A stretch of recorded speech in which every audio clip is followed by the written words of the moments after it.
Et salut tout le monde, c'est Dorian et bienvenue sur Dorian Talk pour une toute nouvelle vidéo. Comme la vidéo de vendredi, j'ai fait péter la petite veste. Bon, ce coup-ci, je suis en jogging en dessous, mais je trouvais que c'était pas mal. Je vous invite à liker, à vous abonner et à commenter. Et la vidéo du jour, le mec sait toujours pas parler, portera sur un action ou vérité, mais avec uniquement les vérités. Voilà, comme ça le concept il est clair, c'est un concept, on n'en prend que la moitié et on est bon. C'est parti. Évidemment, vous commencez à me connaître, ça sera un vérité du coup, axé très haute. Évidemment, hein, on est sur ma chaîne, donc on n'est pas choqué.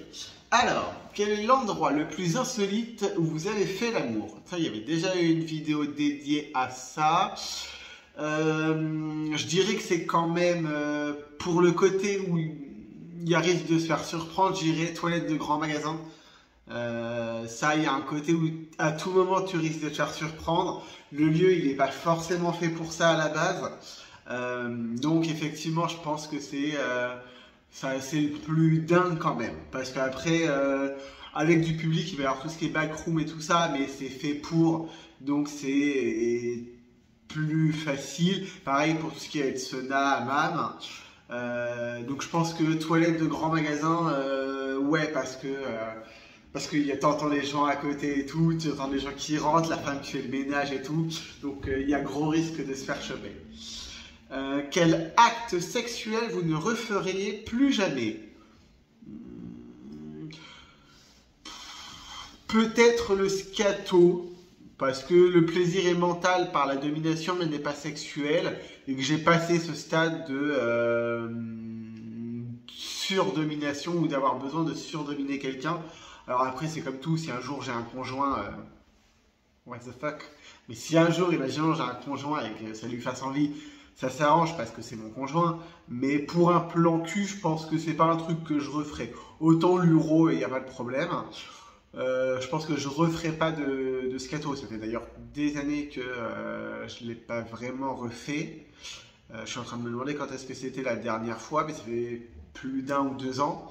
Parce que c'était pas dans cet appartement-là.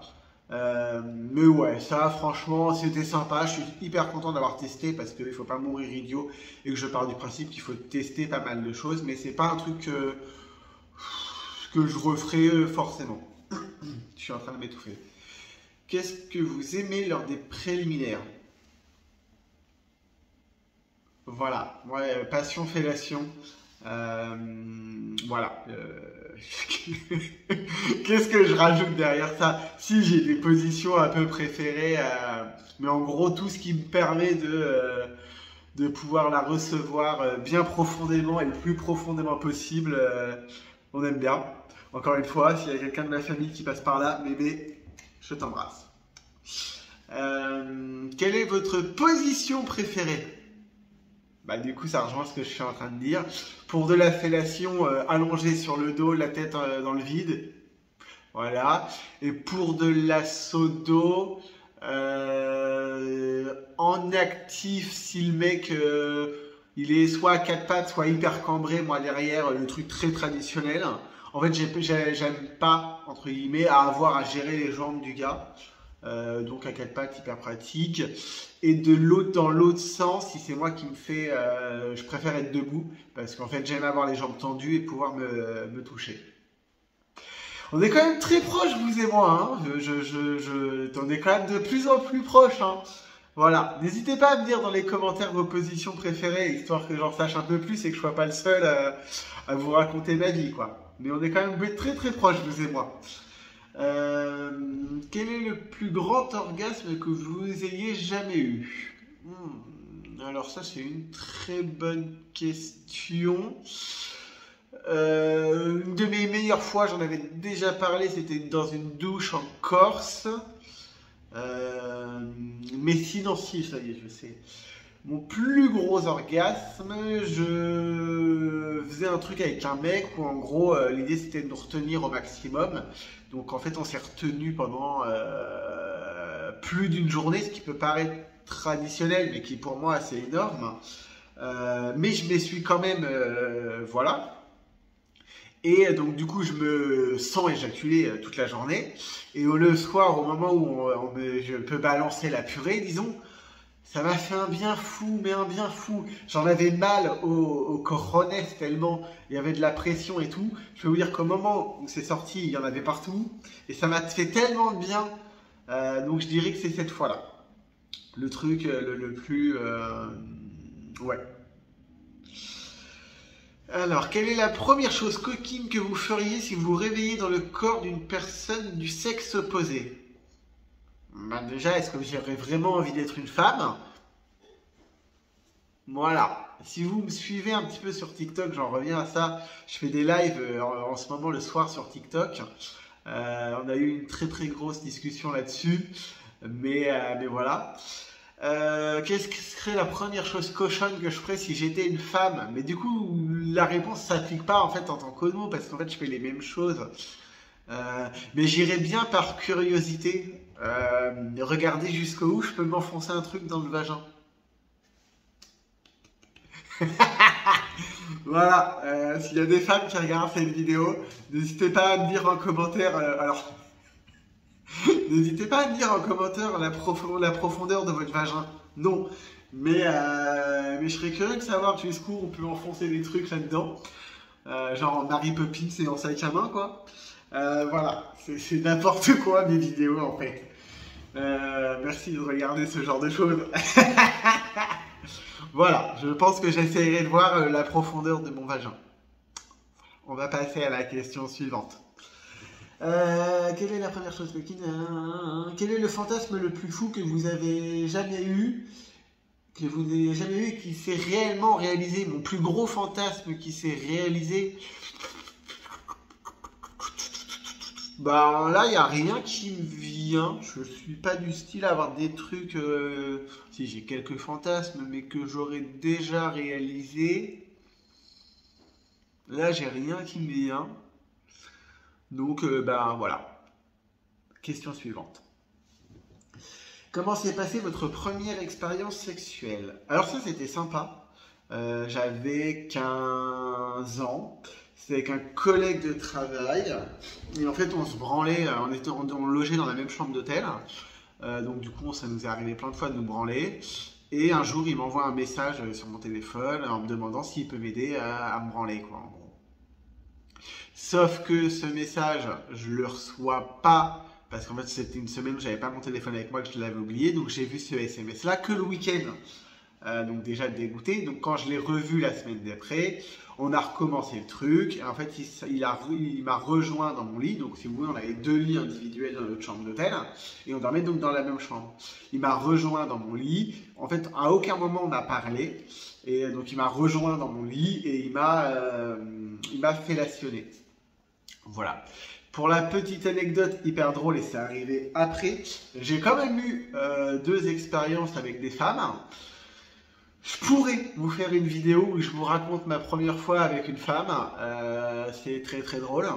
Voilà, donc dites-moi en commentaire si vous voulez que je vous fasse une vidéo. Je vous raconte ma première fois avec une femme. Voilà, ça ne sera pas une vidéo hyper longue, hein, je vous le rassure, mais il y a moyen de bien se marrer. Voilà. Quelle est votre histoire d'un soir la plus folle?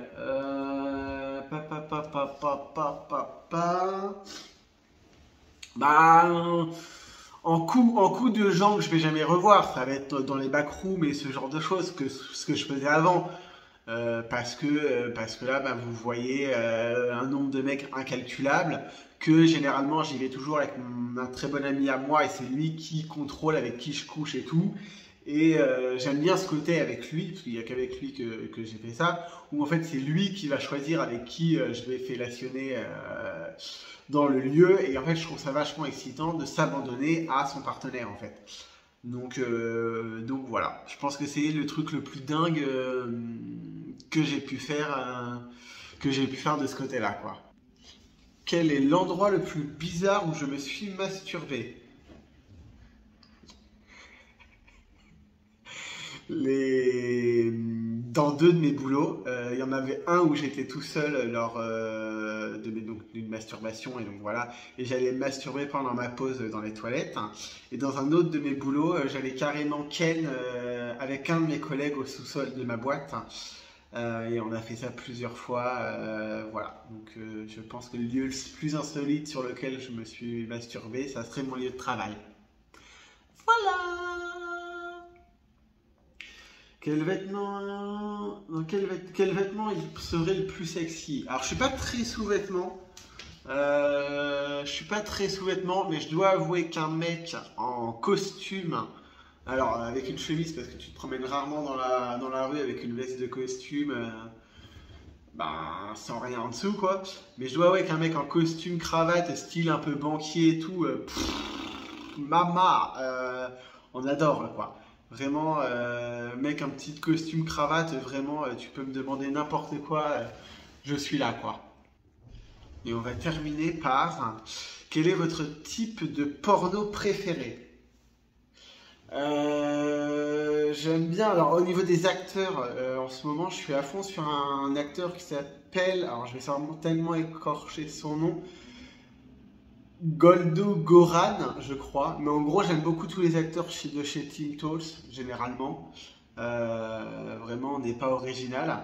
Et après, je l'avais déjà dit, je suis pas forcément très porno, mais plus histoire porno, plutôt, donc plus en lecture. Mais voilà. Du coup, je ken beaucoup moins en ce moment. Mais alors, par contre, j'ai toujours pas arrêté de me masturber.